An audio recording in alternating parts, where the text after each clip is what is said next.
好，欢迎您回到新闻大白话的节目现场，我是前次介绍这1个小时的来宾，首先是资深媒体人叶涵彬，主持人好，大家好，以及退役少将厉正杰将军，前子好，各位观众大家好。另外是时事评论员胡文琪，前子好，大家好。好，我们来看看今年年底11月的时候 ，APEC 会在中国大陆的深圳登场。不过现在传出来了，中日两国的冰点外交关系会在这一场会议里头延续吗？这是来自于彭博社的独家报道。他说高市早苗会拒绝跟习近平会晤哦，就在 APEC 期间。为什么？因为他不满意中国对他的人身攻击哦。他说他认为啦，有一些网友或批评啊，还有一些媒体的报道针对他个人发动人身攻击，所以他就不跟习近平见面。这是来自于彭博社的最新报道。不过这个对于日本呢方方面面的限制跟制裁，中国大陆现在进行是 ING， 包括什么呢？掐紧对它的关键矿产的出口，有很多的稀土啊，各式各样的这些金属啊，它都不让它出口啊。所以呢，这个像是锑和锷的出口现在是0。从中国大陆过去，其实某种程度是出口蛮多的到日本，因为它是制造电动车注意了所需要的高性能磁铁，所以日本的企业现在怎么因应呢？无法进口呀。所以呢，它减少使用稀土，他们尝试做一件事情，建构无稀土的供应链。我干脆把稀土拿掉我看看能不能够变成一个无稀土供应链要降低这个中国大陆加强对日本关键矿产出口底下的风险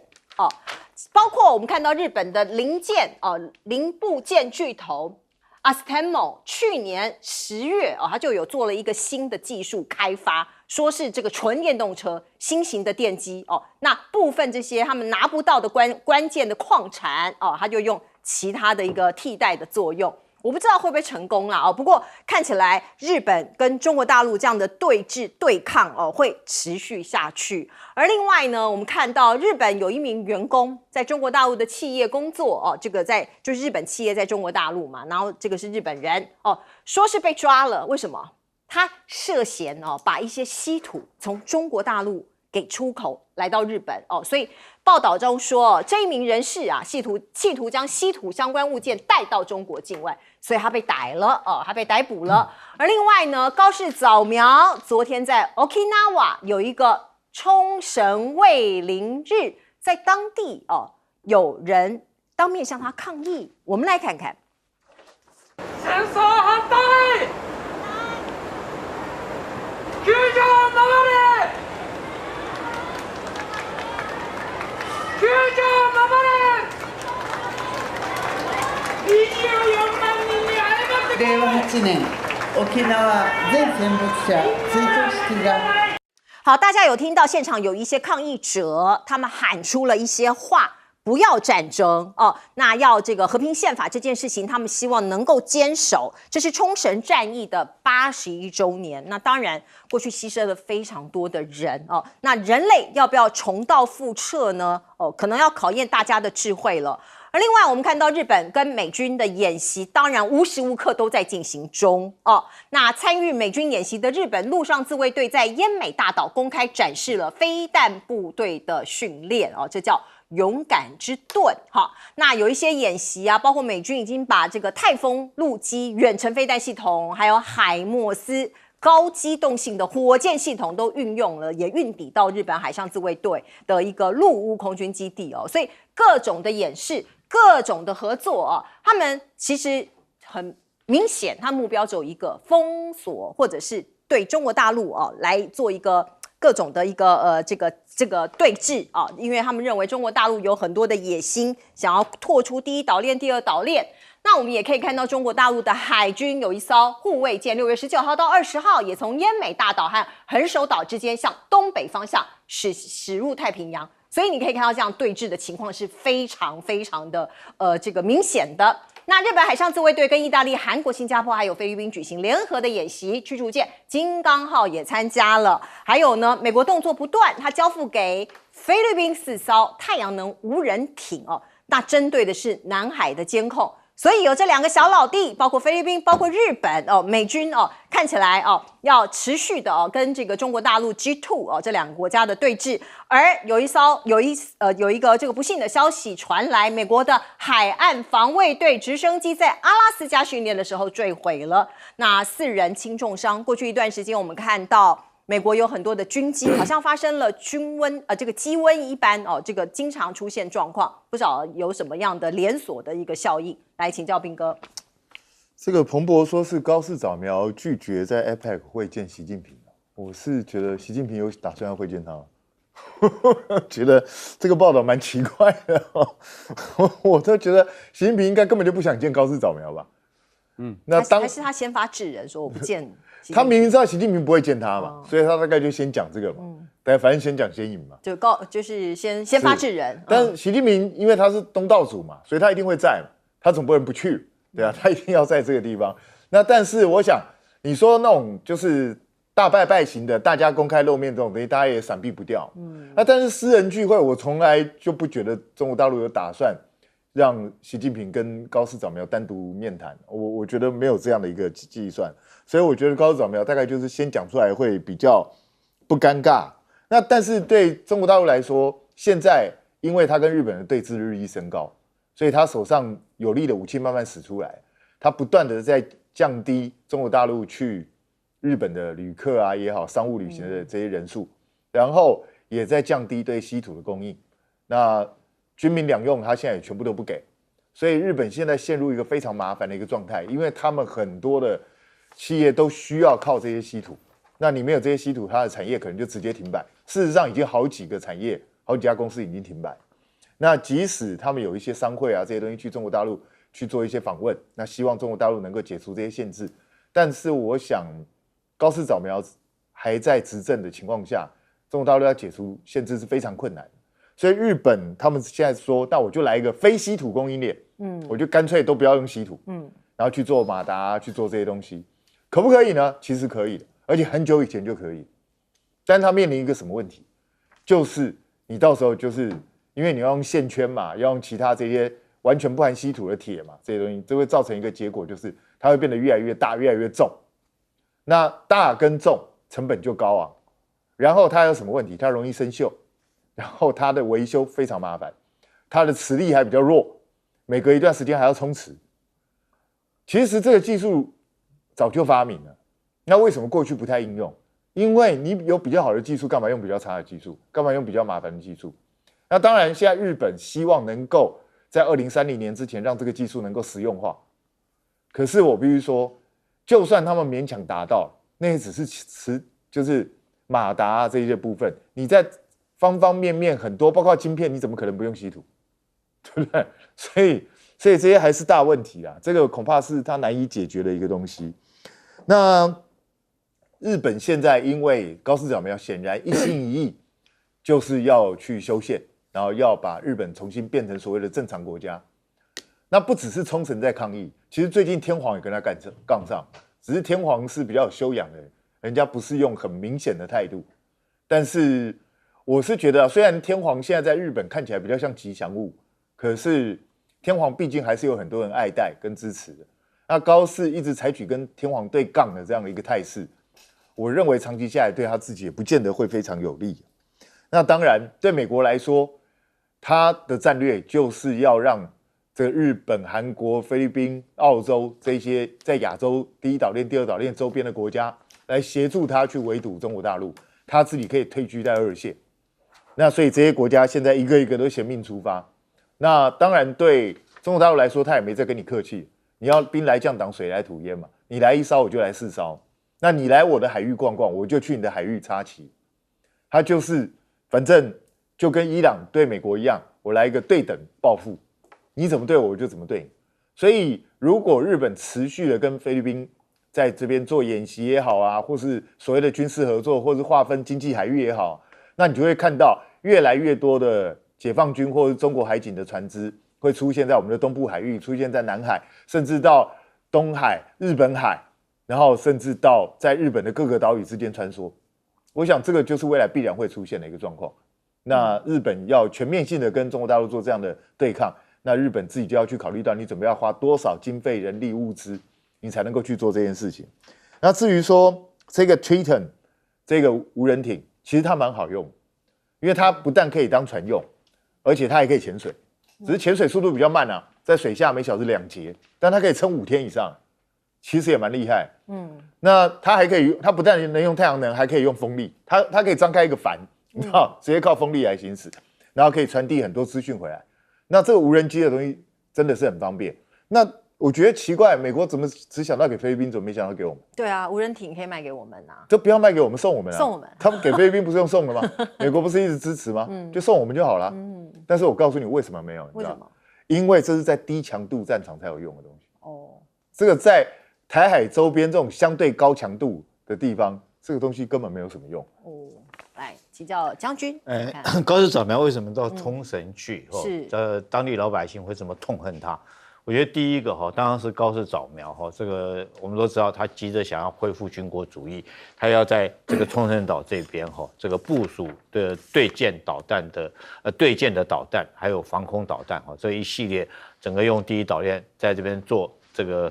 部署这个导弹，那当然会让冲绳的这个老百姓想起在2次世界大战之后，由于军国主义在这个地方造成他们在2次世界大战之中很大的一个这种无辜的这个老百姓伤亡的事情。这件事情怎么样？我看过那段影片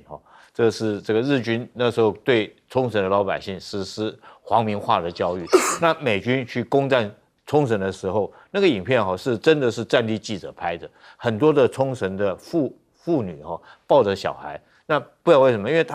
他就觉得说你们不可以被这个美军来以后会欺负你们，会凌虐你们，所以那些妇女自己抱着小孩从悬崖上面一个一个接着掉下去。我想那段影片我自己亲自看过那个纪录片，那看了眼泪都会掉下来。就看到拍影片那个美军在那边叫，然后说我们不会杀你们，我们不会杀你们，你们不要跳不要跳。可是那个老百姓那个妇女就抱着小孩，我还记得那个衣服上穿的就是和服，你知道，从悬崖上面一个一个接一个跳，那真的是不忍心看。当然你现在在这边这个冲绳沿岸上面，你又这些宫古群岛或者安美大岛，你又在这边部署相关的导弹，那当然会让冲绳的老百姓又回忆起那段这个非常伤心也非常血腥的那种场景那他们认为说，如果你在那边部署导弹，那是不是战时的时候就是将我们摆在第一线？那我们是你可以你这个军舰你可以跑掉，但是我们老百姓我跑不掉，我变成活靶子。再来，我讲说是菲律宾这一次这个玩了一个新玩具他买了一艘新的这种3000吨级的这种护卫舰，他就开出来玩这个玩具他开到哪里玩呢？开到黄岩岛玩开到黄岩岛。那这艘是他刚跟韩国刚买的一艘护卫舰，他当然很得意了，3000吨级对这个菲律宾来讲难得有这么一艘正式的军舰。那军舰上面这个甲板上面还可以停一架直升机。那菲律宾就把这架直升机飞过黄岩岛上空。那你想想看，飞过黄岩岛上空，对大陆来讲的话是可忍孰不可忍。那立刻这个中国大陆立刻动员了3艘军舰，1艘这个海警船去围他们。以前这个在南海地区，如果说中菲两国大概是低强度对抗，是海警对海警，那通常海军都摆在第2线。但这次来讲的话，你既然是动用了海军的军舰，那解放军的海军自然就出动。这次海军出动，这个也很有意思。大陆出动了什么？是054A 跟有一艘054B。那我特别要讲说，这次出来是054B，因为你既然说用舰载直升机飞过我的黄岩岛上空，我就用054B。054B 跟054A 差别在哪里？虽然说前面都叫054但 A 跟 B 的船型大小不一样，尤其是后面的甲板能够停的直升机大小就不一样。A 只能停小型的叫直10的直升机比较小，那这个054B 的话，它可以停到直20。直20的话，这个飞机比较大，飞得也比较远，航程也比较远。那你既然要用直升机敢飞越黄岩岛，那当然054B 就用直20来跟你的直升机做对抗。当然，这整个过程之中这个我想说四艘军舰去围殴1艘军舰，那菲律宾当然就灰头土脸的退回去。但这个过程之中也表示，这个大陆来讲的话，他们在南海这个地方可以说是寸土不让的。是。来请教文琦兄。我说应该这样讲哦，高市早苗确实有点说先说先赢的这个味道，没错啦，因为他的底气不足。如果套句台湾现在时下我们讲到，你哪来的自信啊？虽然这一句话是这个唐湘龙跟郑丽文的对话，可是你看到了高市早苗，坦白讲，他现在的窘境，其实不管是他的民调掉到的55%以外，就是已经又一直往下掉的一个状况下，我觉得有点味道，就是他已经没有牌了。那回过头你来看说，为什么说这个所谓的关键矿产，他们现在在努力？如果前子你如果有一点感觉有逛街的话，你有没有发现台湾最近日本不刚刚讲说有一个日本人不是被大陆逮到吗？其实，在台湾很多现在特有的金属店在回收，你有没有发现？日本确实是有远见，所以他设立了很多希望回收一些稀金土啊，能不能够回去炼啊，甚至到中国大陆去买陶器、瓷器，看看可不可以炼制出来。所以你如果回过头去看这个状况下，你只要用住友电器公司的董事长，很有趣哦，跟大家做一个说明。他是到北京去参加所谓的炼博会，他讲的这句话应该这样讲，我直接稍微念一下。他说：“我们当然要跟中国大陆对话，如果被拒之于门外的话，势必会对日本的制造产业造成严重的一个问题。因此我才讲，基本上他没有底气吧。至于你说他现在要半夜吹口哨，哇，说我可以弄出一个新的非稀土的供应链的，不管是什么马达啊、瓷器，我必须这样讲，如果用比较戏谑的口吻来讲，黑的 Cam GV 嘛，就是刚刚彬哥有提到，如果有更好的东西、更轻便的东西，我为什么要去用那些？因为最终还是证明那个东西没有办法真正的商业化，或是实际的一个运用。回过头，我们来看一下说，这个所谓的冲绳战役，我觉得刚刚将军讲得很好，就是我觉得前事不忘乃后事之师。各位看到他近乎被羞辱啊，这个所谓的宪法9条啊，要他滚出去，你应该回去看一下日本在冲绳县的那个知事玉成丹尼讲的那些话，他发表了一个81年的和平宣言。对于当时候牛岛满将军32军要大家玉石俱焚，也就是刚刚将军讲的那个，当时候每4个冲绳人就有1个人这样死掉。我坦白讲，而且最令人觉得恶心的一件事情是，你感觉上他好像很关心冲绳的居民，可是实际上的状况，他们的这个慰灵日，我必须讲，在日本本土的新闻，大部分的时间都看不到。所以这才是真正的真相。所以你说他真心的在悔过吗？没有。因此你看到他现在说，还有另外一个我觉得有趣的，他包含所谓的把台风飞弹啊、什么提风飞弹这些海马斯，各位你要发现一个魔鬼就藏在细节里。为什么他要一直运过来运过去？如果假设本土的量能够，或是美国真的有心的话，一定就在当地就是直接生产制造，或是直接建制。而不是每一次现在你发现最近他们的演习都是运过来运过去，反正我觉得有点棒腿安高薪，就说我还是都是站在你这边。因此我这样讲，最后如果说菲律宾，我还是要奉劝他啦。虽然他接收了几次这日本退休的一些，包含这所谓的舰艇，包含他想要跟美国买一些所谓的武器啊，对日本要买R5卫击，还有884的陆基反舰飞弹。但是我讲一句粗鲁的话，你菲律宾的经济量能真的有那个本事可以接受这些武器的后补维修吗？这才是真正最大的问题。对，实力还是一切哦。不过我们来看看美国跟伊朗不是签了 MOU 吗？那这场战争就已经完完全全落幕了吗？和平就会来临了吗？恐怕还未必哦。因为现在为了利益，我们看到伊朗跟阿曼他们就说，我们有海峡就荷姆斯海峡的主导权，拥有主权呐，所以我们以后可以来这边收钱了，可以收服务费。那川普当然不高兴哦，他就立刻说，如果你们这么干，我就会来祭出严厉的军事打击哦。所以你看到呢，现在国际局势还是在乱哦，包括川普的权力有被限制哦，尤其是共和党有人倒戈。这个是美国参议院通过限制总统发动战争权力的决议，有4名共和党人倒戈，所以最后投出来的票是50票对48票通过了战争权力这个决议哦。他限制总统川普在没有获得国会的授意下，继续对伊朗采取军事行动。也就是说，未来你川普就不能随随便便说我要打你，我要对伊朗做这个空袭没有这件事情，国会不授权。那另外，民调上面来看，美国人对于这场战争也有很多的不满意哦。川普的支持率已经崩到低点，现在只剩下34%，而打伊朗不值得让美国人觉得说我不支持你这个任期这个第二任期，尤其是伊朗战争来到了64%，所以你看到呢，包括35%的美国人认为，现在此刻的美国对伊朗的处境更加脆弱，你不打他好像还好一点，你打了他，凸显了美国看起来没那么强大。面对伊朗，你更加的弱小了这个比起过去，你就变得比较弱了。而我们现在看到这个伊朗战争后遗症通通出来了，美国的库存武器打得差不多了，现在短缺，那短缺怎么办？赶快加紧赶工啊！所以川普就说，像是通用汽车福特汽车这些制造商要加入制造武器的行列去做爱国者导弹所以现在大家通通都来做飞机，通通都来做导弹，通通都来做武器了。而另外，我们再来看看这个内幕报道，感觉很像是科技电影这是美国一名战斗机的飞行员，他在4月的时候，他在伊朗上空被击落嘛。那飞行员事后他就讲，他从飞机弹射逃生之前，他看到令人震惊的一幕。哪一幕呢？他看到多架无人机相互连接，并且一体化移动，大无人机下方还吊挂着较小的无人机，形状就像触手一样像乌贼那个触手一样，简直就像是外星科技那另外还有一位飞行员形容自己仿佛目击了空中的无人机地雷区，外界怀疑这个伊朗怎么这么厉害呀？是不是有中国还有俄罗斯他们有技术暗中协助呢？如果是真的，那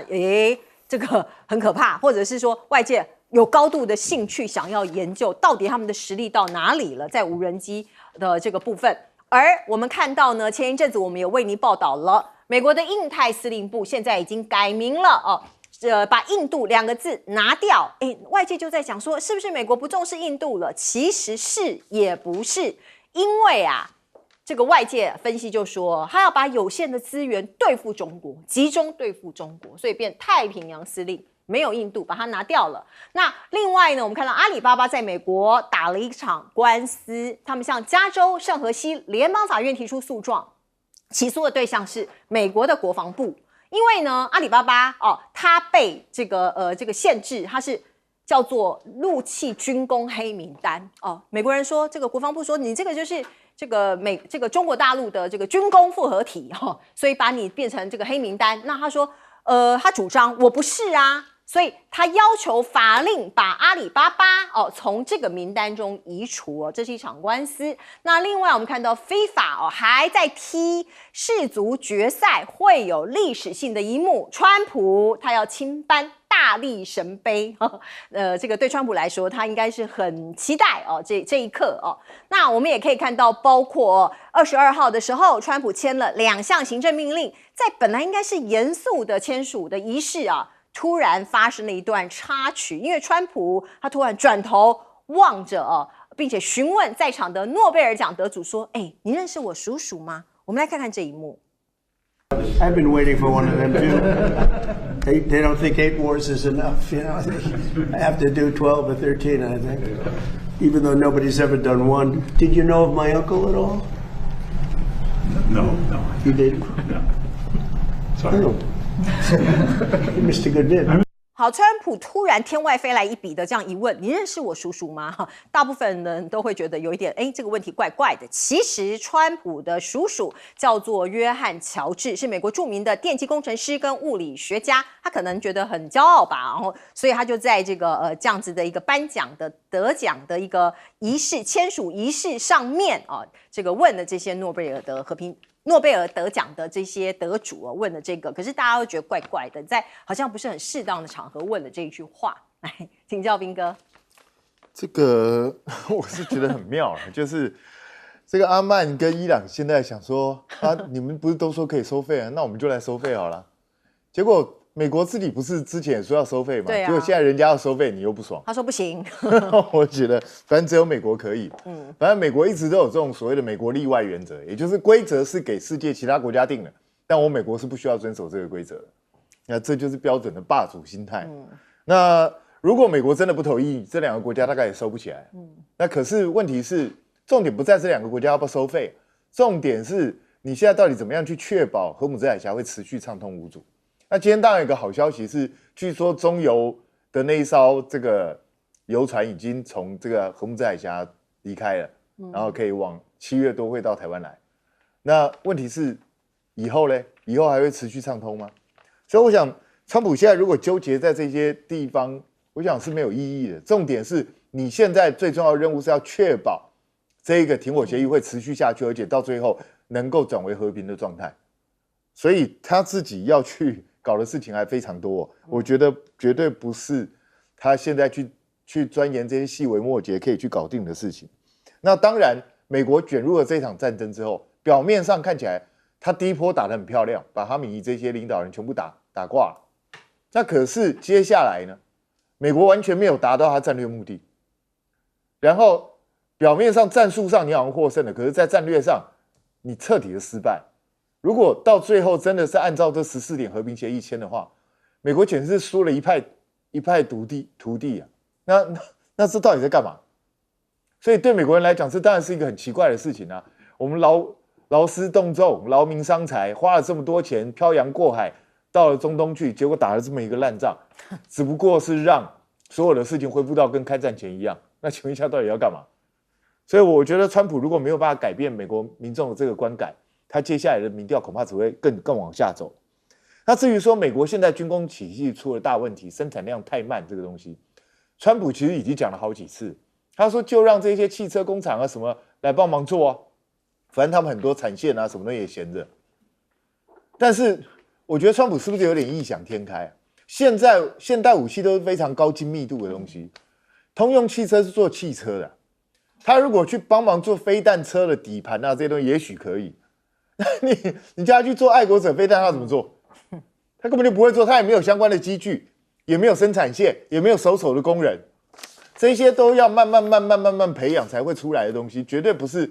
几天几个月就可以出来。所以这是非常匪夷所思，我觉得他就是胡说八道，乱扯一通。但最诡异的还是这位，就是后来连续2次被击落的这一位美国飞行员，他说伊朗的无人机居然可以编队飞行，不稀奇哦。他说居然可以整个结合在一起，甚至变得像水母一样，大飞机下面还挂着小飞机。这个就神奇了。还是他有出现幻觉？我真的有点怀疑他出现幻觉，为什么？当然你是说以现在我们大家都看过中国大陆大疆无人机那些编队飞行这些东西，我们都看过。他有没有办法做到？是有可能，可是我不知道在战场上做这到底要干嘛。表演，但是显示给你看，我做得到吗？这完全不符合逻辑嘛！你在战场上，他们密集聚集在一起，不是更给人家被击落的机会？对。所以我觉得他会看到这个东西，真的非常奇怪。我觉得这个背后有什么问题，还要再仔细研究一下。因为我们没有办法核实，我们不知道他描述到底是真的还是假的，或者有可能他出现幻觉，这个我们都不知道。确实是如此哈。当然，这是2个飞行员，你知道2个飞行员，你说有一个可能惊吓过度，那怎么会2个同时惊吓过度呢？这是第一个可疑的地方哈。第二个，这件事情是事实 ，F-15确实是被无人机击下。那时候我在研究，到底是被这个监射型的防空飞弹倒下来，可是监射型防空飞弹大概它的射高只有4-5公里这么高哈，那战斗机不太可能飞这么低，它都飞到这个，如果说是坐在巡航高度，它少说10几公里以上，你那个导弹打不到那么高。那你说那现在来讲的话，记者去问五角大虾，五角大虾说给的答案是什么？说这2个人到底讲了什么话？五角大虾是说这2个人可能脑震荡。对，跳伞的说法，脑震荡。可是我跟各位讲哈，这件事情绝对是有鬼的，因为这场美国为了救这2个飞行员，我们都知道，他被打掉6架战机嘛，包括2架C-13洞，对不对？1架 A-10攻击机，还有这个他们自己将自己炸毁的那个小型的直升机摧毁掉。所以这架飞行员确实是这架 F-15战机确实是被击落。那我讲无人机有没有可能击落到这个战斗机？我觉得根本就不可能。为什么？你顾名思义啊，这就是无人机嘛。那这架飞机上面有2个人，而且这个 F-15上面还有雷达什么东西，他早就看到那架无人机过来。如果单独一架无人机，他早就看到。第二个我讲速度，伊朗的那种这个无人机叫见证者136，它时速大概只有200公里，你战斗机时速少说上千公里，那你说我这么快机动可以左摆右摆，那你怎么可能？按理说应该是战斗机，这个我们看到哈，在俄乌战场上面都是用战斗机将无人机这个歼灭击落，哪有说是无人机去把战斗机打下来？这是不可能的事情。然后第三个哈，这个见证者136，它是设定好飞行方向，它又不能改变。飞行的主义它不是打空战的，它设定好它是自杀无人机，它起飞以后设定它的飞行路线哈，找到一个目标以后，它找到那目标就攻击下去。它身上带的是一颗炸弹，它不是带的是导弹，所以我觉得这种无人机去打战斗机哦，在军中来讲是真的是非常的传奇，也非常神话。你除非说这架飞机哈，这架 F-15战斗机哈，他看到无人机，他也不去将它摧毁，他也不去打它，然后他自己一头撞上去，跟它撞在一起。那你说两个飞行员有这么笨吗？那确实这件事情是有很大的蹊跷哈。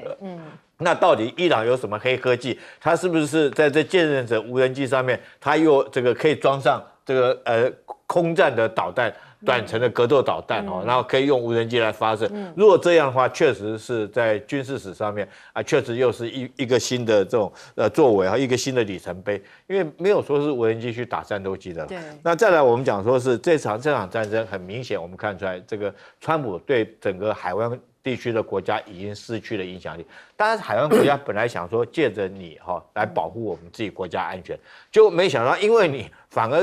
让我们自己。这个国土啊，因为我在那边提供基地给你，反而让我这边被伊朗攻击。现在听说海湾很多国家自己私底下去跟伊朗打交道了，你知道？美国保护不了他，就包括阿曼啦、科威特啦、沙特啦，他们去跟伊朗打交道，因为他们知道跟伊朗就是搬不走邻居。那他现在国土已经证明他都在这个伊朗的射程之内，他能够他必须要卖油，对不对？他必须要发展他的金融或者是科技的重镇的这个工业来讲的话，如果说持续被伊朗攻击不交好的话，那他这个怎么去发展呢？他油怎么产？他金融业也没办法，科技业也没办法。所以我听说这些国家已经私底下去跟伊朗交涉哈。那当然，美国很明显的，他在波湾地区的影响力会很明显的降低跟降弱，因为你提供不了我安全上的维护，我就自己去跟伊朗打交道了嘛。这是很现实的哦。来，请教文琦兄。我觉得哈，刚刚我们在讲那个无人机的诡异灵异事件哈，唯一的合理的解释就是美国最近非常大方，不是在公开那 UFO 相关的档案吗？除非他已经超前部署到说，我现在，所以伊朗竟然有这种技术哦，否则你看这新闻的连结是非常的有趣。不过回过头我们来看一下国际政治的部分，我觉得还是要奉劝一下美国这个川普总统啊，在套句我们台湾现在时下最流行，你少这个所谓的这个梁文杰的事情，你少去酒店一次可以买很多的榴莲。其实你现在你少打几次名不正言不顺的对外的战争，少举行一场所谓的格斗赛，其实美国的 MAGA 你其实还是可以撑一阵子的。所以这是我们劝美国。因此你回过头来，刚才我觉得一个非常吊诡的一件事情没有错，就是彬哥刚才也提到，在阿曼跟伊朗说要收费的时候，其实真正的真相是美国川普之前自己就曾经说他自己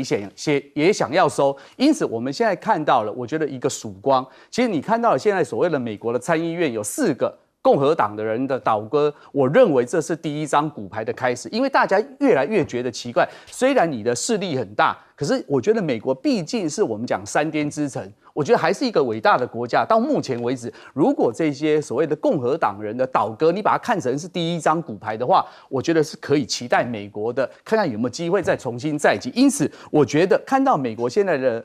势力的一个衰弱，我觉得最近他们的这个脱口秀的这个主持人引用他的话来看的话，我觉得最精准，就是卡森他讲的，他们没有想到，万没有想到，对于一个经济实力占全世界排名第34的伊朗，结果美国打成这个样子。然后卡森又讲了什么？我觉得当场戳破这个川普的心意。他说：“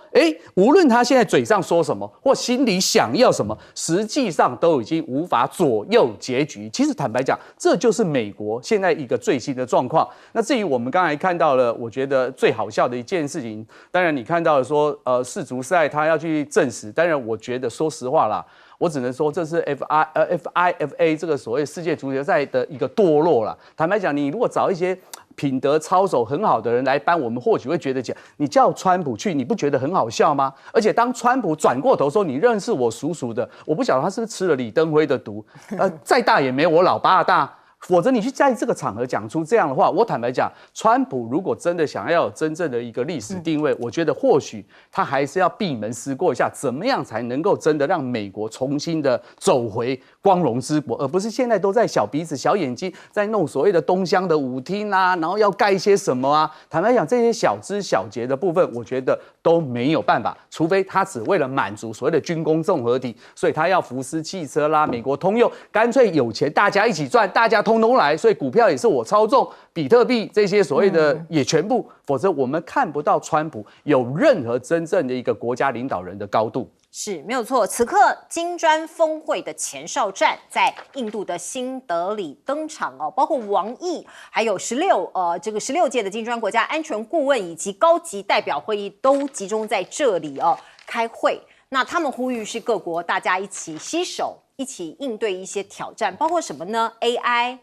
能源，还有粮食的安全。还有就是我们刚刚有提到的战略矿产资源的合作，包括稀土这些东西。那王毅就说，中国跟俄罗斯要加强协调配合，推动金砖机制不断做强做大。大家知道，金砖国家本来只有4国、5国哦，慢慢扩大到今天这样子的规模。那印度啦、俄罗斯啊、中国，当然都是这中间比较大的国家。那印度的国安顾问就会见了王毅两边讨论双边的关系发展你看到各自有一些结盟跟策略的合作。不过还有一个国家我们看到南韩。最近呢，南韩的总理到中国大陆去访问了，主要是参与这个夏季达沃斯的一个论坛。那你看到呢，韩国的这位总理他叫金明熙，他自己在 IG 上面PO 了这张照片。他是谁？他是中国大陆的国务院总理李强2位总理一起自拍合照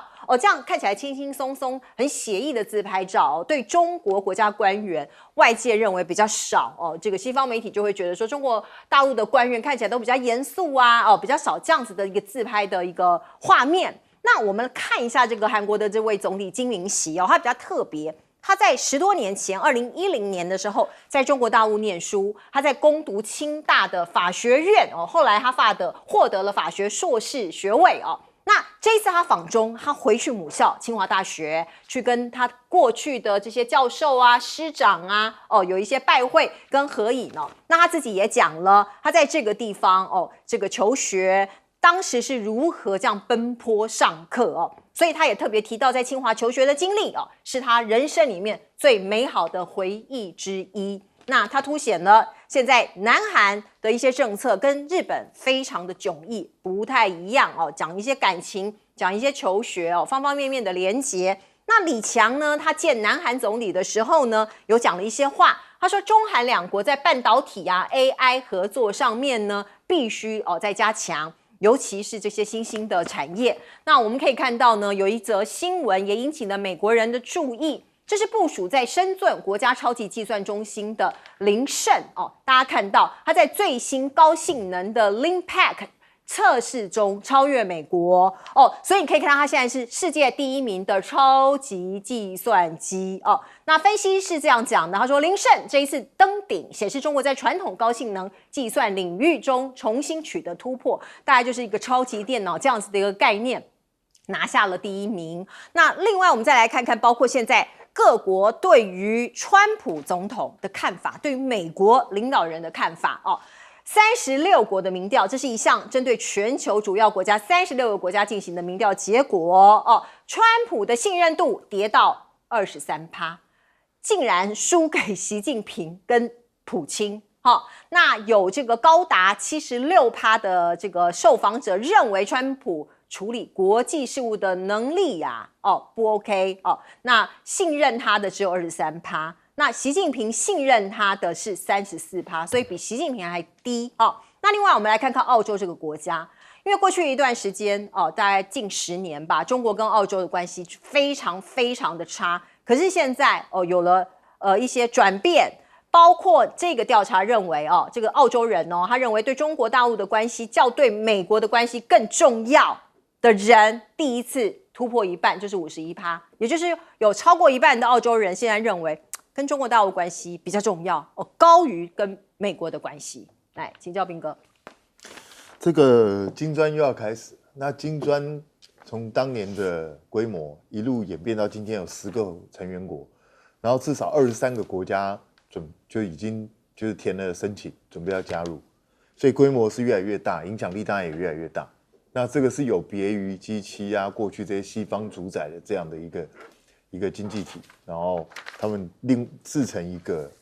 这样的一个组织，所以我觉得这个当然对中国大陆来讲是一个非常重要的一个舞台。那它有很多重要的方向都在这里出现。那它现在最重要的当然就是要结合俄罗斯跟其他金砖国家，那想办法走出一条就是迥异于过去西方主导的这个道路。那他们能不能够做到这一点，当然就要看他们未来的走向。那只是印度呢，我们刚上一节有提到，就是为什么印太区那个司令部改掉，他们说是因为资源的关系。其实最重点就是印度本来就是一个变来变去的国家，所以你跟一个变来变去的国家，你美国讲了这么久的印太战略，印度每次都说好，我来看看，可是看一看就走了，就每次都来搞这一套。那所以就变成印度好像都来搅局了。那久了之后，你这个印太当然连接不起来。那现在在金砖里头，印度也是这样的若即若离，有好处的时候我过来站一点，看起来没什么好处的时候我又退得远远。所以印度是个很难搞的国家，我觉得中印之间或是在整个金砖的这些国家里头，印度未来是不是能够这么配合，我看也是要打上一个大问号。那韩国这几年，我觉得它整个风向有点变。你看李在明也好，或是这个金明喜也好，他们现在很习惯用场边自拍的方式，对啊，已经好几次了，而且还秀他的小米手对机。那过去中国大陆这边的领导人是比较不太会用这么非正式的方式去留下记录的，所以表示中国大陆这边，我觉得他这几年作风有点改变，他开始也走一些比较轻松、比较亲民的一些路线，我觉得这些都是一个好的变化。那问题是重点还是在中韩之间能够发展到什么样一个程度？因为李在明他现在他想要保持的就是我在中美之间我都等距，我也不要得罪任何一方，所以他本来要跟日本要签的一些协议，他现在也都暂缓。可是虽然在国际上看起来他表现好像还不错，可是他在国内的支持度其实是往下掉，他现在不支持他人，甚至比支持他人多。所以这对李在明来讲也是一个警讯，也就是他的路线到底是不是能够为韩国人民所接受，这也要看未来的挑战。那这个林胜，他厉害在什么地方？除了他运算速度比美国那一个快了20%，他最重要的就是他没有用 GPU， 没有用图形计算器，所以他没有用 GPU， 然后他只用单纯的标准的微处理器就做到这件事情。这个是跟西方所想象的路径是不一样，所以很多西方的科学家也在重新思考，是不是一定要用 GPU 才能够做到这件事情。可是请注意哦，上次美国这劳伦斯利弗莫这个超级计算机呢，它保持桂冠也不过从2024年11月到现在了，所以其实也不过才1年多，所以这个世界的转变是非常非常快，搞不好林胜上去没几天又被人家打破，有可能。对啊，所以这个竞争是非常激烈的。那这个超级计算机基本上只有他们资源非常雄厚的大国才玩得起，中小型的国家是碰都没办法碰的。那只是川普现在他在这边从关税战啊一路这样拳打脚踢到美伊战争，他的支持度不仅在国内低，在全世界是普遍的低。为什么？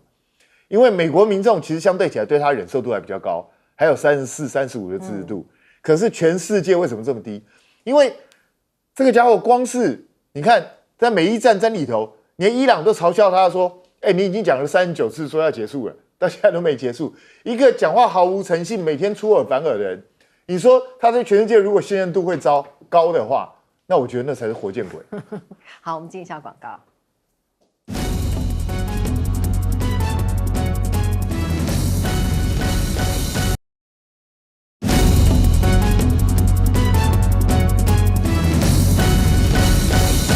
好，我们请教将军怎么看？现在包括金砖峰会要展开了。其实中国这段时间以来，我觉得它极力的在改善跟周边一些国家关系。我们讲说跟印度，我们都知道，在2017年的时候，这个中印边界在洞朗那个地方有70几天的危机事件在2020年，在这个嘉万加勒万河谷那边，那双方来讲的话，用狼牙棒互相的殴打哈，造成40几个人的这种伤亡哈，是蛮严重的。当然哈，事隔这个5、6年下来，我觉得中印两国啊，我们讲说龙象。那心结必须还是怎么样，都是搬不走的邻居了。所以这次来讲的话，王毅到印度，借着这个金砖会议这个开会期间当然设法要跟印度改善关系。我觉得这个是就一个大国负责任的态度来讲是必须要做的。那我们讲韩国来讲的话，你知道韩国李在明他从这个在竞选期间，人家就问他说，这个如果说大陆要去武力攻台的话，那你们韩国会不会支援？他那时候给的答案就是很模棱两可，说这个问题等到外星人来入侵地球的时候，我再思考。对，很明显的李在明不愿意去这个得罪中国大陆，他跟前一任尹锡悦是这个明显的在这方面有差别。那我们讲说他是这个安美精忠嘛。第二个我们讲李在明的态度，李在明。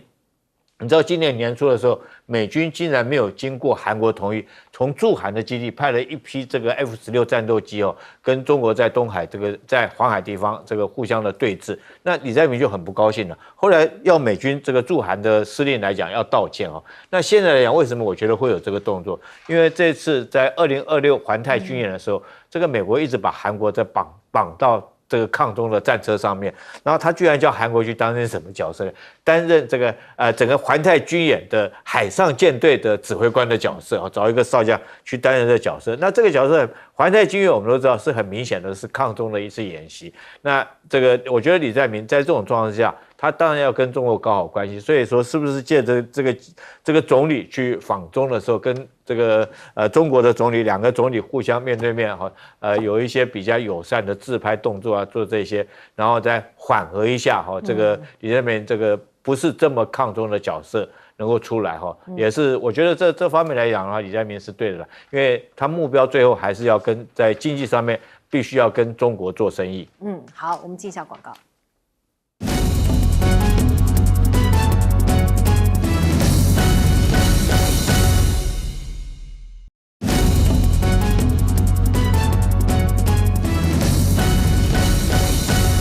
好，我们最后时间交给文琦兄。我想先从这个所谓的36国的民调，川普跌到23%这个稍微谈起我对纳坦雅胡感到惋惜啦，因为一个真小人跟一个伪君子，我觉得坦白讲，就某个角度，虽然我不喜欢纳坦雅胡在加沙的人道危机，但是对比于川普这个所谓的这个伪君子，我觉得有点侮辱了纳坦雅胡的一个状况。第二个，我们来回过头来看印度的这个部分，我必须想。印度就是一个投机的一个分子，所以他向来的一个政策叫不结盟。回过头你来看一下，为什么说他跟他的印度的国安顾问多瓦尔见面以后，因为如果你去循着这个历史的脉络，从克山、天津会议，不要忘记印度一开始对于中国大陆就一直保有戒心，所以曾经发生的所谓的这种边界战争，更是第一个所谓的反对“一带一路”。那为什么现在突然好像跟中国大陆很好？随便举一个数字让大家知道，印度70%的活性的药物，包含类似抗生素，还有电子业的零组件65%，还有新能源的这些所谓的零组件有75%，全部都来自于中国大陆。你不跟中国大陆好好的搞在一起，或是说变成好朋友，其实印度就跟日本颇有这样子，全部都被卡脖子的一个状况下，何况中国大陆的经济的量体，其实一直以来大概都保持着在5倍的量能之于印度的一个状况，所以印度当然希望能够跟他作为一个好朋友，所以我觉得印度的这些状况值得大家去参考。至于我们看到了所谓的这个李强跟金明喜，我觉得啦，对中国大陆走出了过往的战狼的风格以后，在大国崛起状况下，我觉得他越来越了解什么叫做不统而统，他利用这种软性的力量，其实来建构他大国真正的一个自信，这才是中国大陆最厉害的地方。